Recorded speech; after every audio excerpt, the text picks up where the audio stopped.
Okay, yeah, this continuing on here with the customer update mod request. So this this is where it gets confusing, and this is, again, I know I've said it so many times, I recommend why you do put all your code as a first-class citizen into your app and don't use a library, because, you know, I abstracted this as a library, but I'm just doing a project right now where I'm taking all this library code and bringing it in as a first-class citizen, so I don't have to have a lot of inheriting, because what you're going to see now is I'm going to go, so this code for generating the customer, I have to go over to my app, which is over here at the spec dummy again, and it's an app within the library, and it inherits from QBSDK XML, which I just was at right there.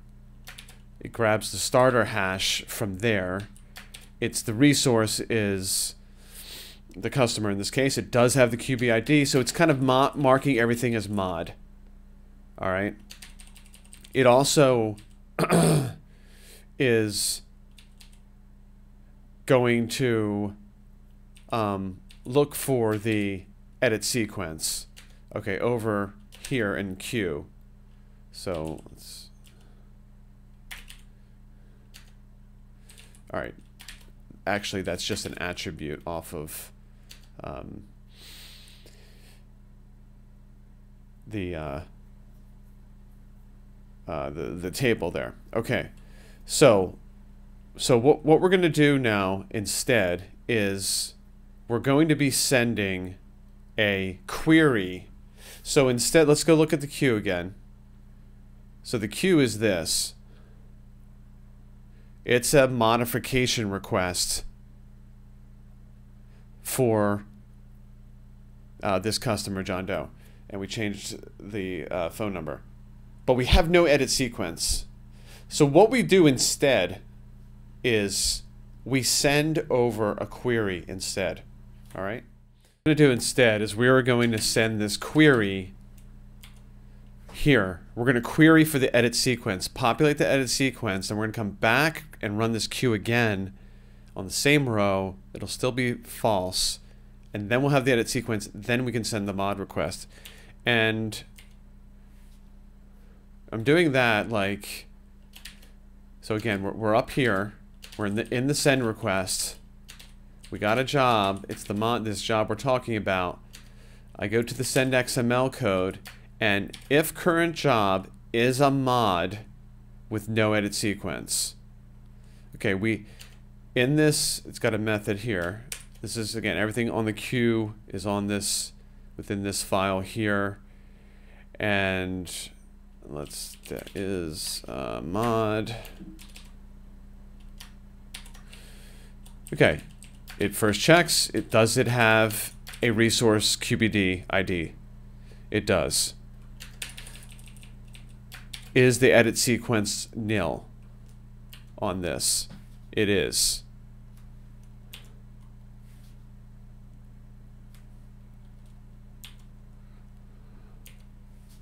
So let me get out of there. Okay. So what it does instead is the request XML is it generates an ID query. And all that is, I'm not going to show that. It's just, I showed it in the log. It just is, it's using the ID, the QBD ID. I told you, I guess I'm using the QBD ID a little more than I thought I was now that I'm training and looking into this. And that's why I save it. It is just simple as that. As simple as we saw that customer query before. This is going to kick out, grab that edit sequence, and save it. So basically it hijacks the queue here. Let's just stay on this. We're hijacking the queue, sending the query. We're going to know when the response comes back, it was a hijacked queue, and then we're going to populate the edit sequence. A lot of stuff going on there. I understand. I think it's one of the best ways to do it and keep the queue kind of lightweight, but it's not as obvious. So if you want to go with a different approach, that's fine, of course. Oh, that's me over there. Okay. So let's go back to the high view here, because I'm going to actually run it, and then I'll look at the QBXML. But when it comes to here, we're going to know, because we're going to use this logic again. We're going to know it's a mod request with no edit sequence. So if it is like that and we're over at this phase, we know we've sent a query in this phase. So it's got a lot of assumptions there, but it works well. And what we're gonna do is we're gonna set the edit sequence now on there. Okay? So the edit sequence gets set on there. We send back a progress of 99. Then it's going to loop back to this row, because it's still going to be, we're not going to mark it false. Progress 99, don't mark this false. Now it comes back here, it sees the edit sequence, now it'll go and cut out the XML for a modification request. All right, so let's go actually run that. And we should see that new phone number. Let's go look first here. There we go, John Doe. Okay, that's the John Doe we put in, but we want to put a mobile in now, I think, right? It was a work phone or a mobile. So that should get populated. So let's do that. Run the queue. Okay, it went successfully. Let's take a look at John Doe. Okay, there we got the phone number in. Okay, let's go look now at the actual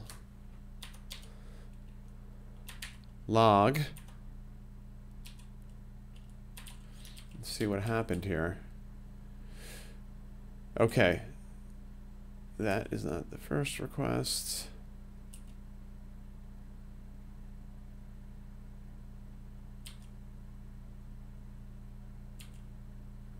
Okay, this is what happened first. So we got in there was no edit sequence, so we kicked off this ID query, and what we're doing is we're using the list ID. That's called, the node is list ID for the QuickBooks Desktop ID. We're going to get it back over here, and all we want is we want the edit sequence. That edit sequence is going to get saved. Where are we at here? Let's update this. Oh, I got the it's stopped here because I have the tmux copy mode on. But anyway, trust me, it saves it to the row in the queue. Now we have the edit sequence. And now we can do the mod request, which is right here, with the new phone number and everything. And we get back the mod response here as well. Okay, and then we're done that queue item. Now it's going to go run over here. See, we have the edit sequence over here. Okay. Now there's another, I'm going to go over an invoice add and an invoice mod. Pretty quickly on the add, and I think a little bit more time on the mod there. They have something interesting on the line items, which we got to go over. So let's go over to those training videos.